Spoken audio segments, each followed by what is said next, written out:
are we talking about hard HMLs or PMLs? So hard money lenders are the guys that are like, okay, we're going to give you money on this 90% of the purchase price plus 100% of the repairs and 8.5%, 2 points or something like that. Versus the private money lender who's like, yeah, I know this guy from homeschooled and he's doing a project and I'm going to do the gap funding. I don't have any private money lenders right now. Yes, It's all going to be hard money. Yes, you do. Huh? Yes, you do. I do.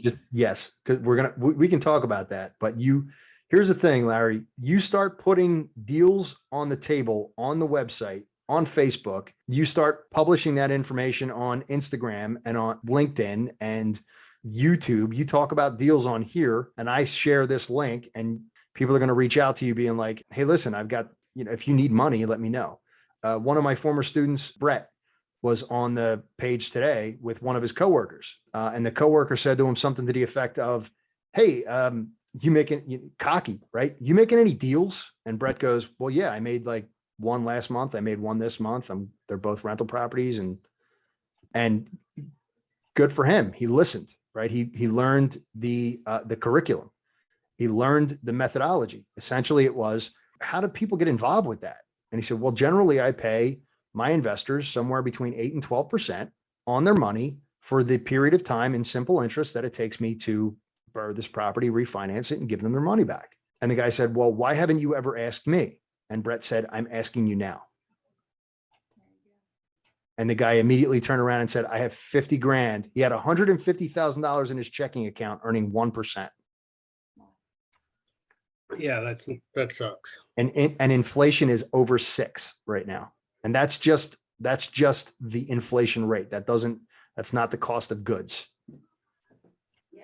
Oh my so gosh. Actually inflation is like 15% right now.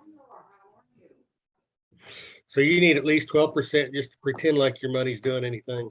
Hey, anything that I can make over checking and savings, I'm doing it.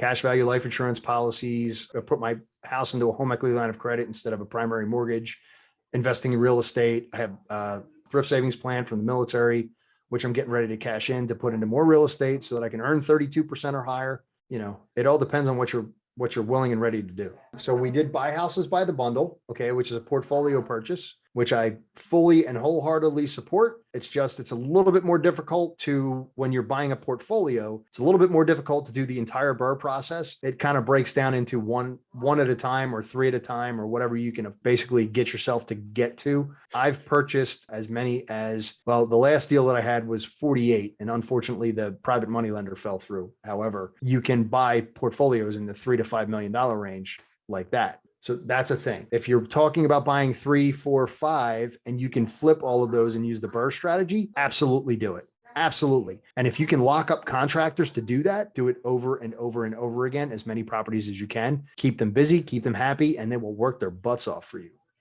Private money, we talked about that a little bit, about if you put yourself out there and you're publishing what you're doing on Instagram and TikTok and Facebook and your Facebook business page and LinkedIn and all of this, Snapchat, for crying out loud, which I'm not a fan of, but I have followers on Snapchat. So I'm putting that out there and there are people that are like, hey, that's awesome. Texting or chatting or whatever you call it. So if you're putting it out there, those leads will come in, right? Those private money leads will come in. Hey, just a reminder, if you enjoyed this content, don't forget to like and subscribe.